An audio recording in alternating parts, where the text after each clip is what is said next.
The loss of sight from disease is a threat that recognizes no racial, social, or economic boundaries. That's why for over a decade, the IRRF has supported clinician and research scientists worldwide in their efforts to discover the causes and cure of age-related macular degeneration, glaucoma, and other eye diseases that impair or destroy vision. Visit us at www.irrfonline.org. The International Retinal Research Foundation, saving sight through research.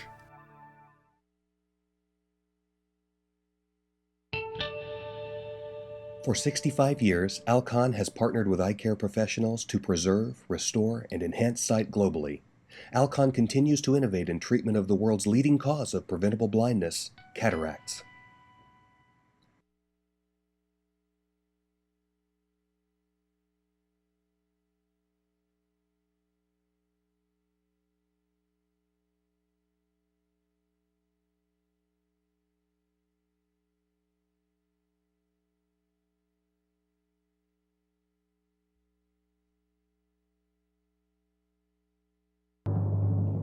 Ladies and gentlemen, let's give Charlie Kelman a big round of applause.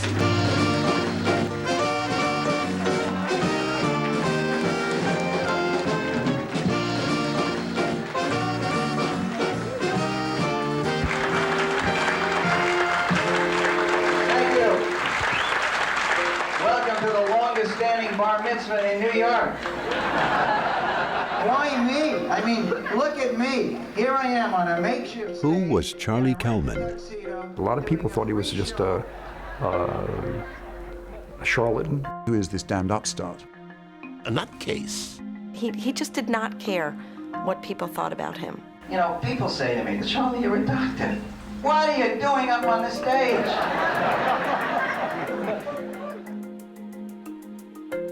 This is the story of a man whose contribution to medical science has brought sight to millions worldwide. He was ingenious. He was driven. Through the invention of an unlikely machine. It's the story of a man who reached the pinnacle of success in the wrong profession. What would have made Charlie Kelman happy?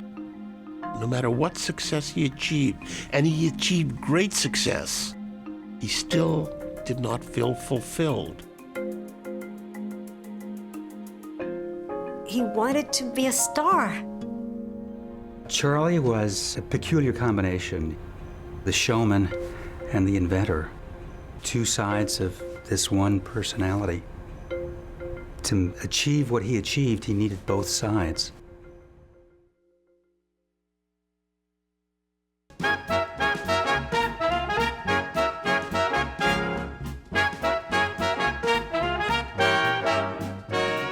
Charlie loved music. Let's just start there, that Charlie loved music. He showed pictures of him basically holding some little musical instrument in this funny little outfit that, you can imagine in the 30s was, the hot outfit for a kid. And he had some musical instrument in his hand. As a child, Charlie Kelman was obsessed, like much of the country, with big band music. Charlie began playing the harmonica as a toddler. In 1936, at age 6, he performed on the Horn and Hardart Children's Radio Hour. Soon he was learning the saxophone and clarinet as well. Charlie grew up in a modest apartment in the Forest Hills section of Queens. It was a short trip to Manhattan, and as a teenager, Charlie often made pilgrimages to see the best bands perform live. Sitting in that audience, that's all I ever wanted to do, was just be on that stage with Benny Goodman and Artie Shaw. His parents were supportive of his passion, but only to a point. You know, I always wanted to be an entertainer. And when I was a kid, my dad caught me sneaking out of the house to go run away play with Louis Prima. And he said, Charlie, it's your life. You can do whatever you want with it. You can be a saxophone player, you can be a singer, you can be a songwriter, whatever you want. But first, you'll be a doctor. Charlie's father, a Jewish immigrant from Greece, was a self-made man and an inventor. His biggest brainstorm was the first cellophane Christmas wreath. But to his lifelong regret, Kelman never owned any of his inventions, losing out on untold riches and prestige. His disappointment fueled ever higher expectations for his only son. But even as a boy, Charlie had other ideas. His parents said, "Why can't you just be like the neighbor's son?" His mother would say, "Listen to the big shot, he's got an idea." It was said with great mocking. He always felt put down, and I think that desire to be validated became ever so strong. He always felt inferior. His height, the fact that he was a little bit short. Charlie was a skinny, funny-looking kid, and he was always not really the good-looking guy who got all the girls in high school. Charlie's music was an escape that helped him get over his teenage insecurities, and it became the sole focus of his life. His schoolwork suffered, yet despite mediocre grades, he was accepted to Tufts University. But in his freshman year, Charlie was hit with tragic news that would color the rest of his life. His father was diagnosed with cancer. The family was devastated. It was his dream more than mine to see me become a doctor, so I really accelerated everything. I went to night school and summer school. Charlie graduated in just 2 years and went off to medical school at the University of Geneva in Switzerland. But in 1956, he received the news he had been dreading. With only 6 months until graduation, his father died. Charlie was an ocean away. I think he was really very sad that he wasn't there. It became more important to fulfill his father's dream because he felt he wasn't there.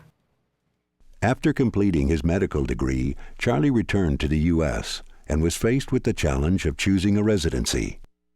Charlie chose ophthalmology, which he had heard provided the most flexible hours, giving him more time for music making. But despite his motives, Charlie soon found himself intrigued with his work. Ophthalmology dealt with one of the most wondrous parts of the human body, the eye. It's the only organ in the human body where we can look inside and see what's happening inside the eye without imaging techniques or surgically opening an anatomical site. We can, for example, determine the health of a human being oftentimes through the eye. We can diagnose diabetic changes in the back of the eye. We can often diagnose high blood pressure by the way the blood vessels look in the back of the eye. The eye is something which gives people character. It's the organ that most people would least like to lose the use of.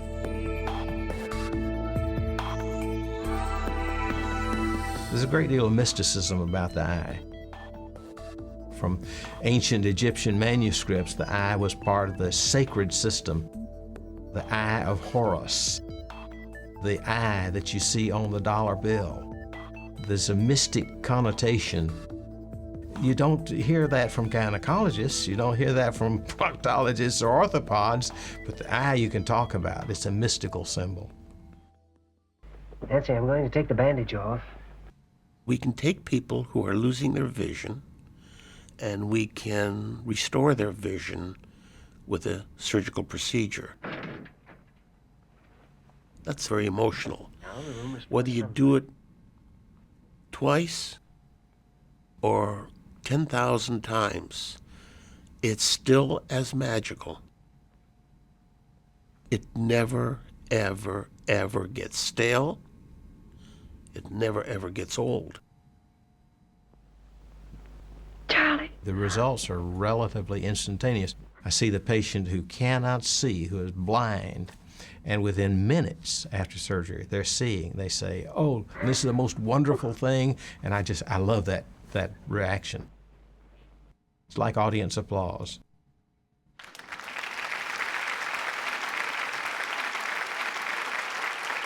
There were many reasons why ophthalmology was a perfect match for Charlie Kelman. He applied to Wills Eye Hospital in Philadelphia, one of the most prestigious and competitive ophthalmology residencies in the country. Though initially rejected, he showed up in person and managed to charm his way in. Yet Charlie's focus lay elsewhere. It was 1959, and young people everywhere were swaying to the tunes of superstars Frankie Avalon and Fabian, teenaged heartthrobs who sang sweet, often sappy songs. Every boy like me needs a girl like Charlie became obsessed with music. He spent hours rehearsing and writing similar pop songs. By day, he was an ophthalmology resident at Wills Eye Hospital, but by night, he was recording demos and trying to make connections in the music industry. He was torn between two forces that ruled his life, medicine and music. Charlie craved one, but was incomplete without the other. The struggle to find a balance would define his life. And then one day, like a miracle, it seemed his musical dreams were coming true. I wrote a song that I thought would be very good for Frankie Avalon. I made a demo and I brought it up to Pete DeAngelis, the head of Chancellor Records that recorded Frankie Avalon and Fabian. DeAngelis liked what he heard, so much so that he asked Charlie himself to record it. Nervous about what his medical colleagues might think, Charlie decided to take a pseudonym. He called himself Kerry Adams. For Charlie, it was the moment of a lifetime. The 30-year-old doctor was headed for fame. telephone numbers. I got so many numbers of pretty girls I knew last summer at the shore. Telephone Numbers earned 4 stars in Billboard and was a pick of the week at radio stations across the country. He thought he was going to be a star.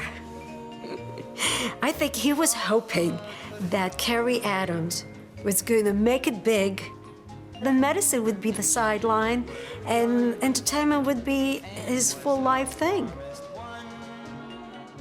But the song's success, as well as that of its singer and songwriter, was short-lived.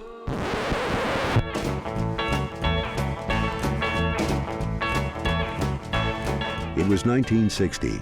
Musical tastes were changing, and Kerry Adams just didn't cut it. The latest dance craze was a thing called the twist.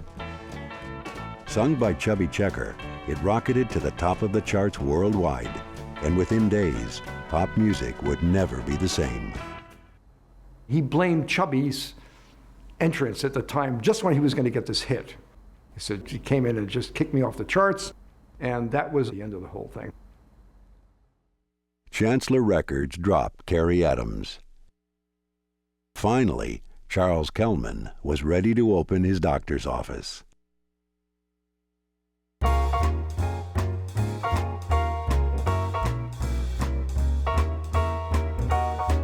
With his singing career over, Charlie decided to make a fresh start. He got married and started building a practice. Yet it wasn't enough. After his taste of fame, Charlie still wanted to be someone. The answer came in the mail. On July 17, 1962, Charlie's bi-weekly issue of Look magazine arrived. Featured was an article on Dr. Irving S. Cooper, the inventor of a cryosurgical probe. Cooper used extreme cold to destroy unwanted brain tissue, treating neurological diseases like Parkinson's. He was no mere healer and innovator, he was a superstar. And for the first time, Charlie realized that being a doctor could not only bring you respect, it could make you famous. He was like a god in his profession at that time. So I called Cooper in his office, tried to get him on the phone. He wouldn't come to the phone. I sent him a letter. He didn't answer my letter. And I finally ended up waiting in his office to see him. He said, "Kelman, you're the most persistent son of a bitch I ever met. What do you want from me?" I said, "Dr. Cooper, I just want to use your lab a couple of days a week to try some things in ophthalmology. He said, well, okay, go ahead. Once in the lab, Charlie began to experiment. He quickly sensed that cryosurgery could somehow be used to treat one of the major causes of blindness throughout history, cataracts. We think of a river or a stream with a cataract. That means a flowing down, a rippling, a loss of transmission of light through the water. It becomes cloudy. This is a cataract. In the eye, the lens becomes cloudy, and that is a cataract. Cataract is not a growth. The cataract is not a disease. The cataract is a degenerative condition that occurs as the eye ages. The lens, if it becomes cloudy, will block the light going through the pupil and decrease your vision. So you have the problem, how are you going to fix that? And there aren't any medications or drops that will make the lens go from cloudy to clear. So essentially the lens has to be removed. Charlie went in at night and played in Cooper's lab and took a probe that was used to freeze the brain and touched the lens of a cat eye. And he pulled it out and he says, oh, that's how you fix cataracts. You touch the lens, you freeze the lens, and you take it out entirely. Jubilant, Charlie named his invention the Kelman cryostylet. But before he could formally introduce it, he was trumped. A more established doctor presented his paper on the use of freezing in cataract removal. At the same time, a Polish ophthalmologist was also taking credit for similar work. But the worst was yet to come. Dr. Cooper, sensing the potential of the work Charlie had done in his lab, decided to expand on it. But instead of allowing Charlie to continue at the helm, Cooper dismissed him and hired a better-known doctor to replace him. Charlie was stunned and furious. Here he is inventing something that's unique, and the chubby checker thing happens all over again to him. There it goes again, blew me off the stage again. And you don't do that to Charlie. He doesn't suffer it easily. Charlie now assumed anything he did would surely be stolen from him again. He vowed to keep all future research a secret and set his goals even higher. He would not just explore refinements to the methods of cataract removal, but would rethink the very nature of cataract surgery.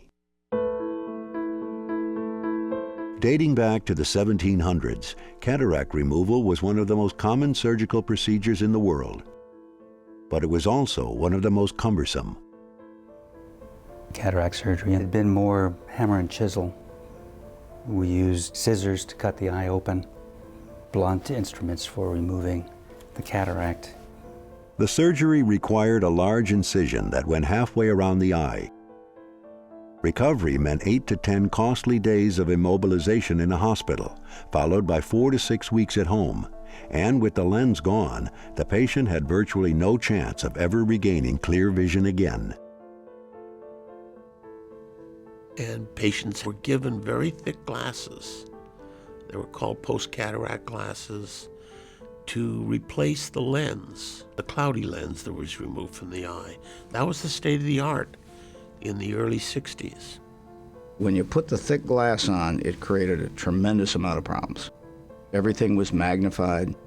Things would jump into your vision from the side, and then they'd jump out, and then they'd jump back in again. And so there was a real disability with wearing these kind of thick glasses. Charlie felt there had to be a better way than the standard method of cataract surgery. I do remember making rounds with him in the hospital and seeing a patient with sandbags on the sides of his or her head. And I remember him telling me that this patient could die of pneumonia from a relatively minor procedure, and that affected him a lot. Merely removing the cataract wasn't the problem, he proposed. The real problem was the giant incision you had to make to pull it out in the first place. He would develop a way to pull a large cataract lens out of the eye through a small incision. Charlie received funds for 3 years of work. His workplace was on the research floor of the venerable Manhattan Eye, Ear, and Throat Hospital on New York's East Side. He had convinced the powers to be to give him some laboratory space on the 10th floor. He and his lab assistant, Cheryl, kept cages of cats there, and they were performing experiments to try to develop a small incision cataract technology. But Charlie was very secretive about it. Science is committed to sharing. We need to share information. Not only final data, but developmental data. And clearly Kelman was not a sharer. He was not well loved by a lot of his colleagues. There were nights when he slept in the laboratory because he didn't want anybody to get into the lab. And when you prioritize yourself that way, you begin to feel that people are coming after you. We were in an area almost like hidden away by ourselves. And we were always conscious of anybody coming upstairs. The doors were never open. They were always locked. Charlie channeled all of his energy into his new passion, medical research. The goal was to remove a cataract through a small incision by first breaking it up without causing trauma to the rest of the eye. As if playing a jazz melody on his beloved saxophone, Charlie began to improvise. There were all sorts of extraordinary electrical handpieces with multiple different kinds of tips to try and encourage this lens to break up. There would be rotating brushes. There were little balloon-shaped bags that you could put bits of lens into to try and pull it out of the eye. There was one device that I recall. It was a minified, like, meat grinder, something that was like a corkscrew. He had a drill that would drill through a lens, thinking that then he could wash out the contents. Then all that would happen is that the lens would spin furiously inside the eye and damage all the tissues irrevocably. He had a tool which horrified me. It was a tube that had rotating points that were like prongs, and the idea that that would go in somebody's eye and macerate the lens, I just looked at it, I just got revolted. I said, there's no way that's going to work. You're going to tear up the eye. Nothing worked. 3 years passed quickly. By 1966, Charlie's money and time were running out, and still he had nothing to show for all his work. And then there was one of these extraordinary moments in medical history, or in any history, whereby something was happening to him, which was the scaling of his teeth, which made everything suddenly become clear. I went for a haircut. My hair by this time was down on my shoulders. And then I went to the dentist, Larry Kuhn. I took him into the hygiene room, and I had just gotten in a new machine to clean teeth. It was an instrument like this that had various tips. He saw the way it vibrated at thousands of times per second and saw the stream of water to cool off the end of the tip. He saw it and he was elated. Now, I had had this eureka, aha sensation 1,000 times in those years. And I had it again. I said, I've got it. And I went back to the hospital, got a freshly extracted intracapsular cataract, brought it back to his office, and took his ultrasonic drill, and for the first time, I was able to gently subscribe lines onto the cataract without it moving away, without it jumping away. Charlie's fundamental breakthrough enabled him to go back to his engineers and design a new device. And sure enough, his ultrasound probe quickly and effectively destroyed the lens when applied to animal eyes. Charlie was within reach of the elusive success and fame he had dreamed of for so long. The only thing remaining was to test the device on a living human eye. It wasn't long before he found the ideal test case, a blind man who was already scheduled to have an eye removed. But by now, Charlie's paranoia consumed him.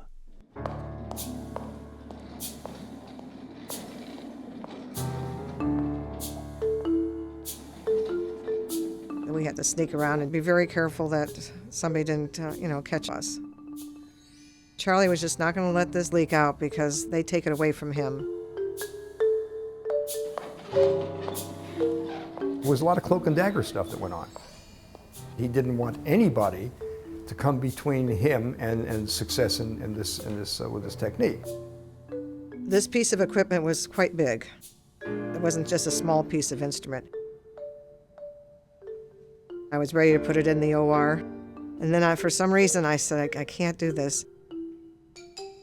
So I put it into the nurse's locker room, and that's where I slept. I locked the door and I slept there with the instrument.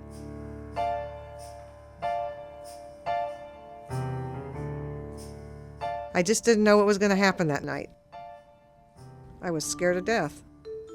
And then in the morning, I got up, got my scrubs on, put the machine in the OR. We had heard, only rumor, that Charlie was going to do his first case with this new technology, and that he was going to do it on a Saturday. I was actually a senior resident at that time. I happened to be in the hospital and was curious. I wanted to go in the operating room. It was off limits. There were curtains drawn. Couldn't see what's going on in the operating room. There was a sign on the door, "Do not enter infected room." It was almost like a skull and crossbones that you see on an iodine bottle. When we started the operation, he did his incision, went into the eye, and then things were going along real well for a while. And then all of a sudden, all this stuff started happening in the OR.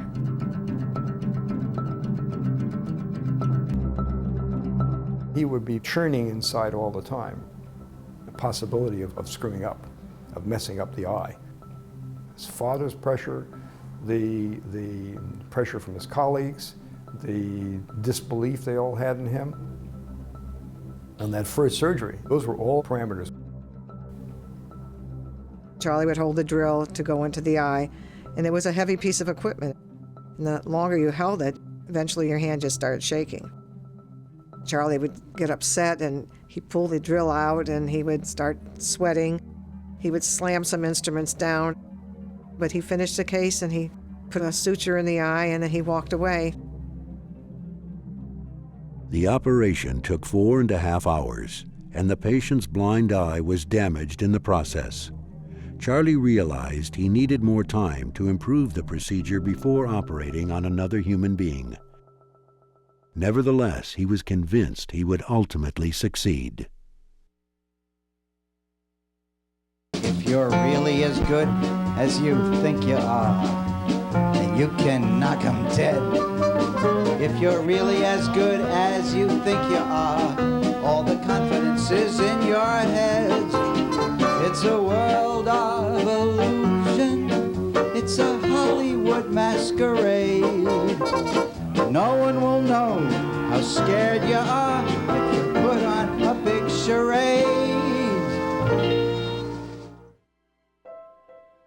In spring 1967, after almost a year of further refinement, Charlie began once again using his machinery on patients with blind eyes. He grew increasingly skilled with each attempt. By his fourth patient, he achieved success. But his single-minded obsession came with a heavy price. At home, his marriage was starting to fall apart. Eventually, he and his wife divorced.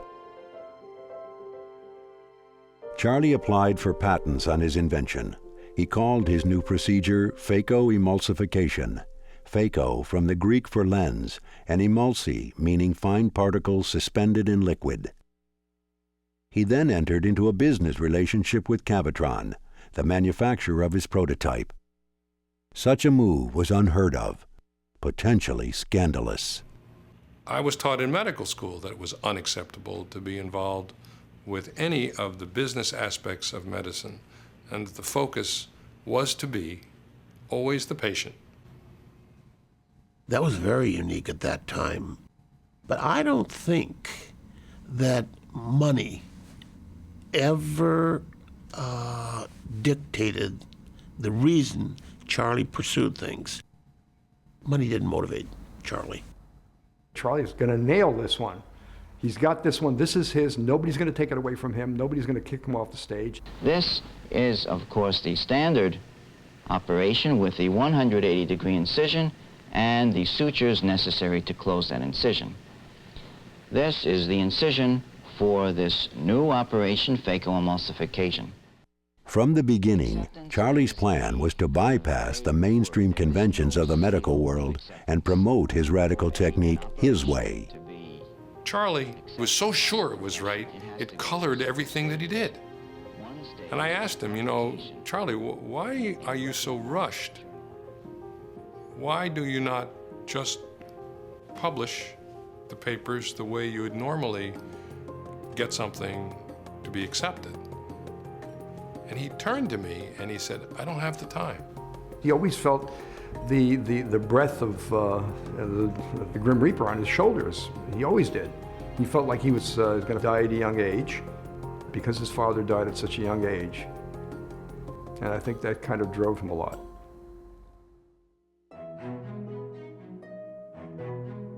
Teaming up with Cavitron, Charlie set up an intensive program in which doctors would come to New York for an expensive week-long training course on his revolutionary procedure. People learned by word of mouth because Charlie would teach Dick Kratz on the West Coast or Guy Connolly in Texas, and Guy Connolly would begin to do it and teach it, and he would tell Monis Graff in Chicago, and Monis would tell Jerry Freeman in Memphis, and Jerry would tell me, and it went on, but word of mouth. They would come, not in secret exactly, but they wouldn't promote the fact that they were studying with Charlie Kelman. To me, it was a big deal. I took off a week from my practice. Charlie taught the whole course himself. He would not trust anybody else to even help, really, because he wanted to be sure that the first surgeon that he trained did the operation correctly. Most surgeons who are doing cataract surgery were not using a microscope. So that was a major leap. And now you add putting a device inside the eye that vibrated at a high frequency, and it's hard. I had a checklist of about 18 things to remember, and usually I didn't sleep at all a whole night long because each sequential step depended on the preceding step, and so each one had to be done correctly and in the proper order. To my very dear, wonderful doctor friends who have come to take this course. They came from all over the world to New York to learn his operation and his technique. And he would invite them all, make them sit through one of his shows. Well, if you think I'm crazy and out of my cage, you're even worse off than me, I would gauge. You're out there listening, just think about that. Listening to me singing fly. He kept people laughing and interested, and it wasn't bad. Yeah. But what does it take to get up on the stage and sing? He had a captive audience. Nerve, moxie, or a word that some Irishman there taught me tonight, chutzpah. I came back from New York to Dallas, and I ran into a lot of my colleagues at the American Academy of Ophthalmology, and I said, phacoemulsification is the greatest thing I've ever seen. It's going to revolutionize cataract surgery. And I met nothing except skeptics. One reason for skepticism was clear. An artificial lens had been developed that could be inserted in the eye, vastly improving patients' vision. By the early 70s, doctors were starting to implant these intraocular lenses after cataract removal. So even if a surgeon used phacoemulsification for extraction, he would then have to enlarge the incision to insert the rigid lens. What was the point of small incision surgery when the incision had to be made bigger anyway to accommodate a new lens? So Charlie expected resistance, but he had no idea that a storm was brewing. Ophthalmology has one leading institution, and that's the American Academy of Ophthalmology. It's the big brother that sits on your shoulder, and it's the conscience and the driving force of a profession.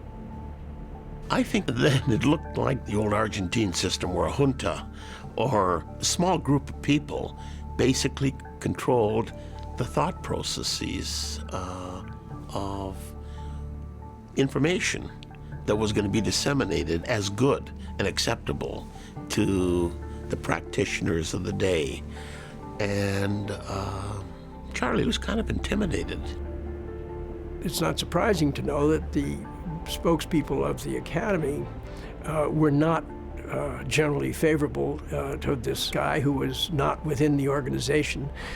And so he ran into a buzzsaw. You had a chairman of a department in Baltimore that basically felt that this represented malpractice. You had a chairman in Boston who felt this procedure was absolutely ridiculous. These were great men. They made major contributions to ophthalmology. They were academic icons, if you will. The concerns that they had were concerns about what the long-term effects would be in terms of the cornea, and what would happen to the cornea when you take a vibrating probe and put it inside the eye. When I started doing phacoemulsification, we were always told by the people who were decrying the thing that you had to destroy 50 corneas before you learned how to do it. Many early patients did not do so well because the back of the cornea, the endothelial cells, had been so damaged by the operation that they then required a corneal transplant. There was an awful lot of word of mouth about the risks of his operation. And it's true that some of Charlie's cases turned out badly, but worse for him, a lot of the cases that were done by some of his enthusiasts and fellow people had complications. Charlie's detractors started to gain momentum. A group of prominent ophthalmologists at the National Eye Institute declared phaco experimental, putting in jeopardy Medicare and insurance coverage and exposing phaco surgeons to malpractice and the loss of their licenses. And it got worse. In the spring of 1973, the Welsh Cataract Surgical Congress, a biennial meeting of cataract surgeons, devoted much of its 5-day schedule to phaco. The Congress was organized by Dr. Robert Welsh of Miami, an outspoken critic of phaco. Welsh publicly decried Charlie's unprofessional hucksterism and made sure the conference provided a large forum for Charlie's critics.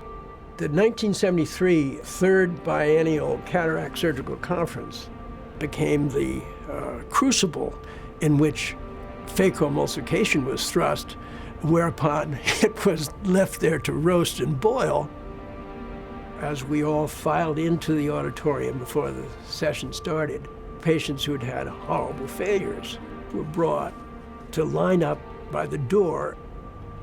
Their eyes were drooling with tears and discomfort. Many of the speakers at the conference were brutal in their criticism. The final session was an open mic. Each speaker was allotted 20 seconds, and one doctor after another stepped up and spoke out against phaco. The more clever you could be in criticizing phacoemulsification, the more grins you would get from the audience and more support, because really the audience in general was made up of practitioners who were hoping in their own heart of hearts that phacoemulsification did go on the skids and didn't happen. You take a 50-year-old or a 45-year-old surgeon who's been doing it this way from the time they're 25, and used to doing it that way and getting great results according to them and to their patients, and switch it, there's going to be controversy. That the old-timers are vocal in their opposition may have reflected not simply medical caution, but turf protection. Charlie had always sought refuge from his critics in his music, but now hit upon a novel way to circumvent the establishment. While neither his cataract surgery nor his amateur music making brought him fame, the two elements together made for great PR. So Charlie began to actively court the lay press, to the horrified disapproval of his colleagues. In 1974, the American Academy of Ophthalmology finally decided to weigh in the ongoing battle over Charlie's procedure. A committee was appointed to compare phacoemulsification with the standard cataract operation. A negative decision by the Academy could shut down phacoemulsification forever. The committee reported its findings at the annual conference in Dallas. This committee was charged by the Academy to determine the efficacy of the cataract operation as it is performed today. The meeting was chaired by Dr. Richard C. Troutman, one of phaco's most vocal critics. Charlie was concerned that statistics could be manipulated, so he arranged for an independent collection of data to be included in the committee's findings. But even with that, Charlie had no idea what the final verdict would be. Phacoemulsification is, in all probability, as effective in restoring vision after cataract as our currently practiced techniques, but certainly no more so. This decision is only a draw. The currently practiced cataract operation is, in many cases, not only the preferred method, but the only method to be used. The Academy's failure to embrace phaco dealt it a serious blow. Charlie remained ostracized and scorned by many of his colleagues. I think in another person that would be moved towards depression. In Charlie, it pulled him towards, that's not going to happen, I'm going to show you kind of thing. He had this really rip-it-to-them side of his personality. He was invited to Mount Sinai to present his material. The applause was scant at the end of the whole thing. All of a sudden, rhythm section came out when we started to play jazz, and these dancing girls were dancing. Horrified everybody. I mean, broke me up. We couldn't stop laughing.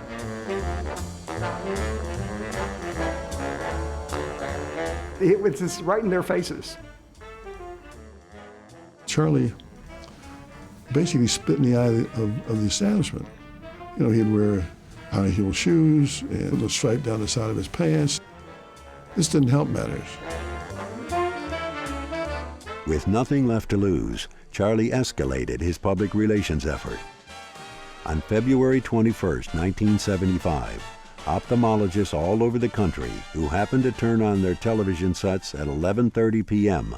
were in for a surprise. He is one of the foremost ophthalmologists in the world. He's been written up in virtually every major publication as the result of his fabulous work, incredible work in cataract surgery.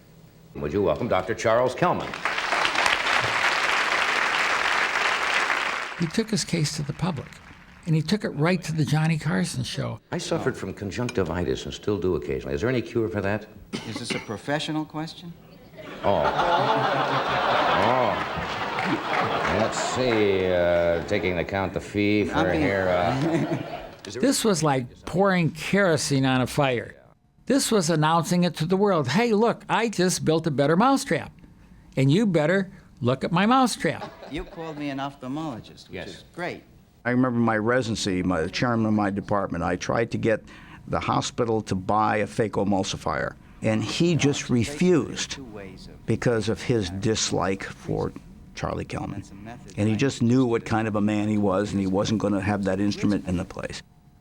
Charlie knew what he was doing. What he was doing was giving him greater exposure. As a result of that exposure, it was watched by, I'm sure even then, millions of people. His practice just took off in New York.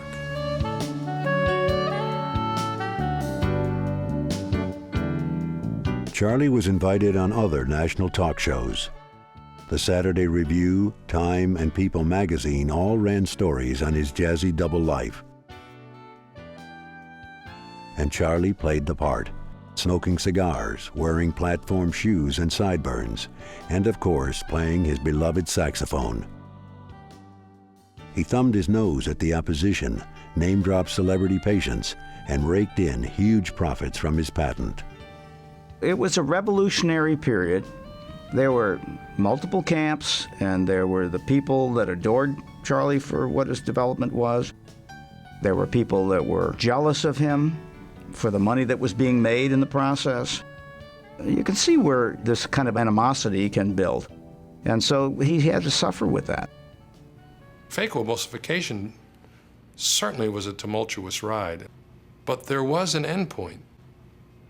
Slowly but surely, people changed, and often they changed quietly. People who were adamant against it found friends who could do it and actually were taught how to do it, and then you just didn't hear them vocalizing anymore. In 1984, phacoemulsification finally got the boost it needed when the FDA approved an intraocular lens that could be folded in half prior to insertion. Invented by Dr. Tom Mazzacco, the Mazzacco Taco, as it was nicknamed, meant that small incision surgery finally made sense. Charlie's experience with phaco mirrored other trends in medicine. In the 1970s, Congress voted to accelerate approval of medical devices. As a result, the medical device industry took off in the 1980s. The divide between the pure academic and the world of business disappears over the course of the 1980s, and it's certainly gone now. Under federal legislation, academic medical centers are encouraged, really encouraged, to share their bench findings with industry. The idea that somehow or other there's the pure academe and the dirty business world is completely outmoded and outdated. Within the United States and even worldwide, ophthalmology was changing. Charlie had really been on the outer fringe from really the early get-go, the 60s. But there was just a huge shift. It wasn't until the mid to late 80s that some people would say, well, you know, this phaco guy who's been down there on 64th Street, he's not wrong. This thing is coming. Those small incisions are gonna be important. He's right.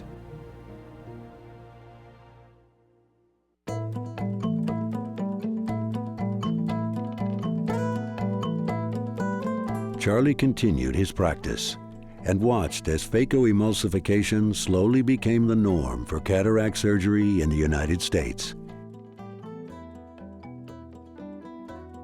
His quest for invention never ceased.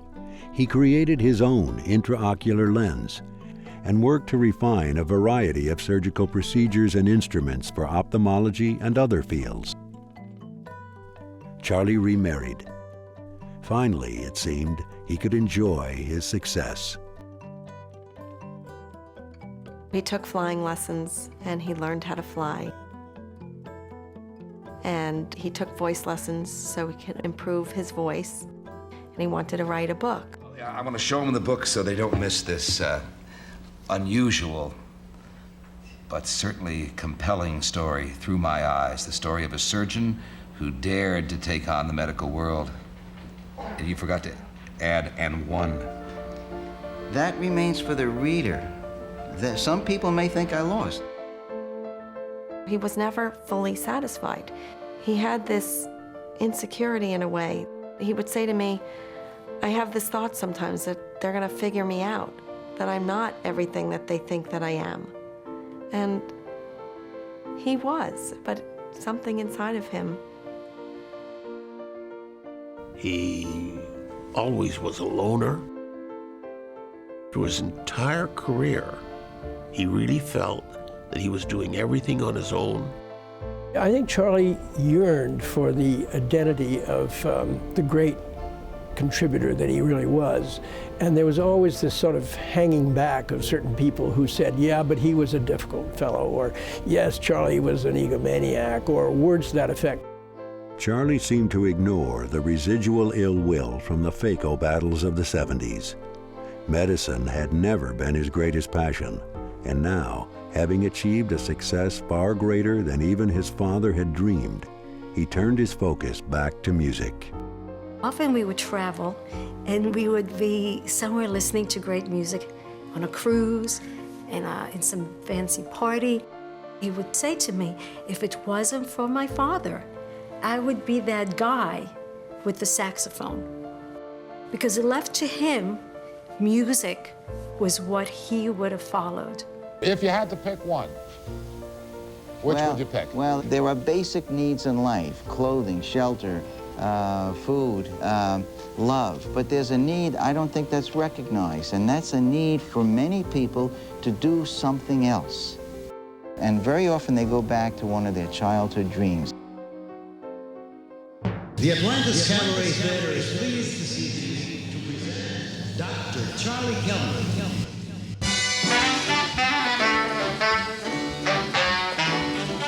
Charlie put together a show for himself that he performed at parties, medical events, fundraisers, even renting out Carnegie Hall. He soon acquired an agent and landed an ongoing job performing at the Atlantis Casino in Atlantic City. My business is high business. I know what to do. One day you can wake up and you're in the dark. Watching his performances could make you squirm a little bit, but Charlie managed to pull it off. It was just accepted as part of who he was, being center stage, almost like a child, you know. Look, Mom, no hands. Since my racket is eye cataracts, my Cadillac's new.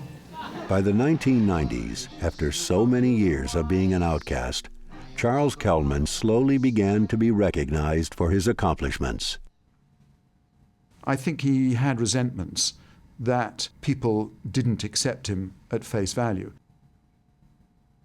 But I think over time that went. I mean, once it was recognized around the world that what he'd invented was something which was going to change millions of people's lives, once the accolades started to appear, this side of him changed very considerably.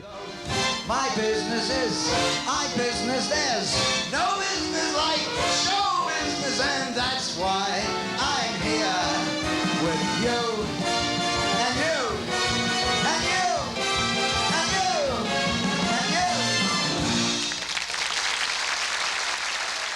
Thank you. In November 2003, the Academy of Ophthalmology finally recognized Charles Kelman with their highest honor, the Laureate Award. He died of cancer 6 months later, on June 1, 2004, at age 74. Posthumously, he was awarded the Lasker Award, the nation's highest honor for medical science.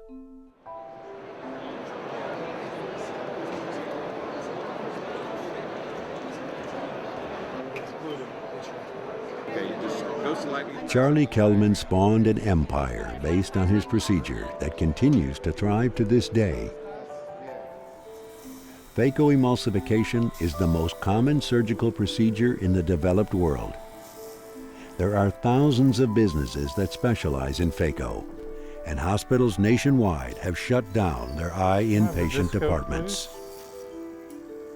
Today, almost 100% of all cataract surgeries in the United States, nearly 3 million a year, are done using the techniques and tools pioneered by Charlie Kelman. Worldwide, the number is closer to 10 million. When Charlie was first able to remove an unwanted tissue inside the human body through a small hole, he basically became the grandfather of all small incision surgery in the whole body.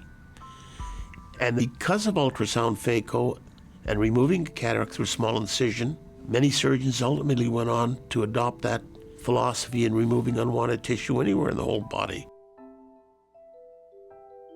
Small incision cataract surgery using a manual technique derived from phaco is now the standard of care in the third world.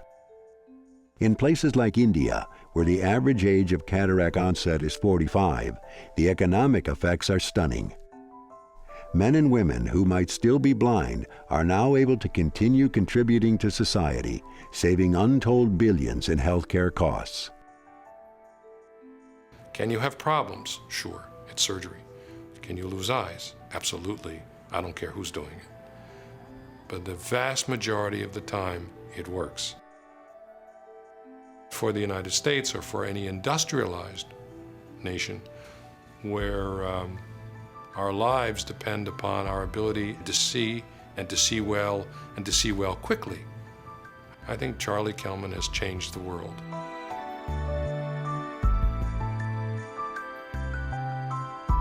The story of Charlie Kelman is an American story. It's the story of somebody going outside the tried and true, somebody considering new ways of thinking, new ways of doing. He used to say he was lucky, but it wasn't luck that made him who he was. He had visions of grandeur, but a lot of people do, and they don't get there. And he got pretty close. Thank you all for coming. You were really wonderful. I enjoyed this more than you did. And if there's any message, maybe it's that you should go out and do your own thing, whatever it is, and give in to that secret dream inside you. Whether I'm right, whether I'm wrong, whether I'll find a place in this life I never belong. I gotta be me, I got to be me. What else can I be but what I am? I can't be right for someone else if I'm not right for me. I gotta be free, got to be free. Never try to do it all.